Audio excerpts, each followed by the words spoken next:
বাবা তোমার দরবারে সব পাগলের খেলা, 3-4 পাগল দিয়া মিলাইছে মেলা। ওরে পাগল না আসিলে হয় না পাগলের খেলা, দরবারে সব পাগলের খেলা। তো ফ্রেন্ডস যাই হোক, কথার মধ্যে কথা হইলো আজকে যে ব্যক্তি পাগলা এখানে হয়েছি, পাগলামি একবারে এবার পুরা পাগলামি দেখা দিমু, হিগাইও দিমু। তো এই যে যেটি দেখতেছেন ব্যক্তি কিন্তু ইউটিউবার, সব এলে ইউটিউবার।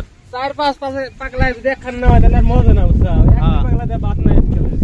তো গাইস আজকে মানে বহুদিন পরে একটা নতুন জিনিস দেখলাম, যে জিনিসটা হয়তো আপনারা দেখছেন বাট মেলা দিন ধরে বহুতেই দেখেন নাই।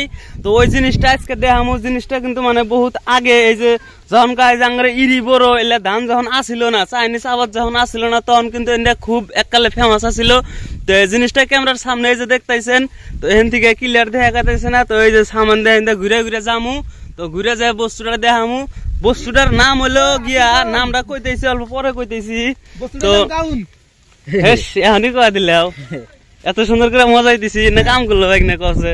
তো যাই হোক মেলা দিন পরে আইলাম, এই যে আবার নদীর মুড়ি। তো মেলা দিন প্রবাসে আসছিলাম, প্রবাস থেকে আইলাম, আসার পরে দেখেন যে নদীর অবস্থা কিন্তু পুরাটাই টাইট। যখন আমরা থেকে গেছিলাম তখন পুরা শুকনো আসলে, এখন কিন্তু পানিতে ভর্তি হয়েছে, কারণ নদীর জোয়ার আইছে বর্তমান। তো নদীর জোয়ার আইছে বর্তমান, আমরা 4-5 জন আইছি, একটু দেখি।